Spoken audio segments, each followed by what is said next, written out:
पहला गुरु पिता। दोस्तों, कहानी पसंद आए तो लाइक, शेयर, कमेंट और सब्सक्राइब जरूर करें।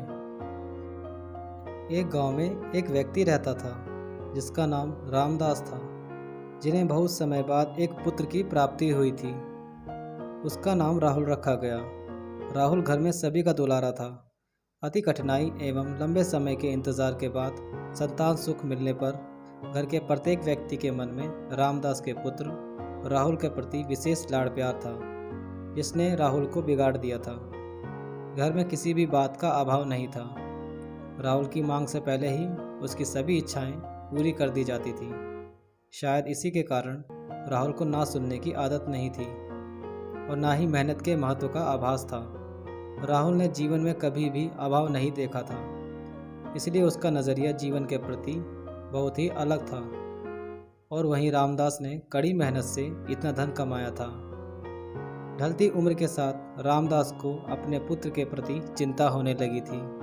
रामदास को राहुल के व्यवहार से प्रत्यक्ष था कि उसके पुत्र को मेहनत के फल का महत्व नहीं पता। उसे आभास हो चुका था कि उसके लाड़ प्यार ने राहुल को जीवन की वास्तविकता और जीवन में मेहनत के महत्व से बहुत दूर कर दिया है।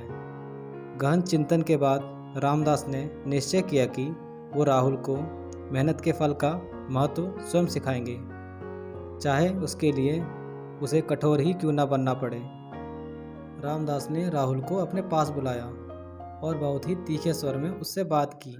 उसने कहा कि तुम्हारा मेरे परिवार में कोई अस्तित्व नहीं है, तुमने मेरे कारोबार में कोई योगदान नहीं दिया और इसलिए मैं चाहता हूँ कि तुम अपनी मेहनत से धन कमाओ, तभी तुम्हें तुम्हारे धन के मुताबिक 2 वक्त का खाना दिया जाएगा।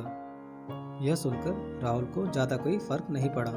उसने उसे क्षण भर का गुस्सा समझ लिया, लेकिन रामदास ने भी ठान रखी थी। उसने घर के सभी सदस्यों को आदेश दिया कि कोई राहुल की मदद नहीं करेगा और ना ही उसे बिना धन के भोजन दिया जाएगा। राहुल से सभी बहुत प्यार करते थे, जिसका उसने बहुत फ़ायदा उठाया।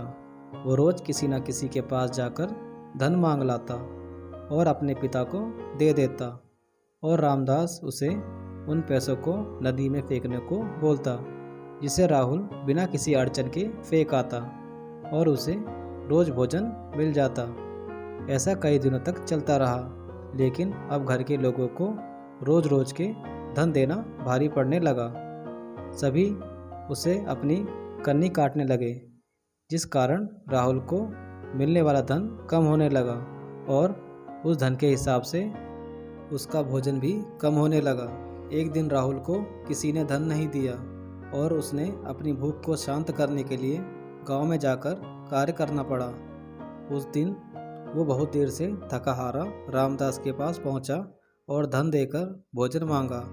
रोज के अनुसार रामदास ने उसे वो धन नदी में फेंकने का आदेश दिया, जिसे इस बार राहुल सहजता से स्वीकार नहीं कर पाया और उसने पलटकर जवाब दिया, पिताजी, मैं इतनी मेहनत करके पसीना बहाकर इस धन को लाया और आपने मुझे एक क्षण में नदी में फेंकने को कह दिया।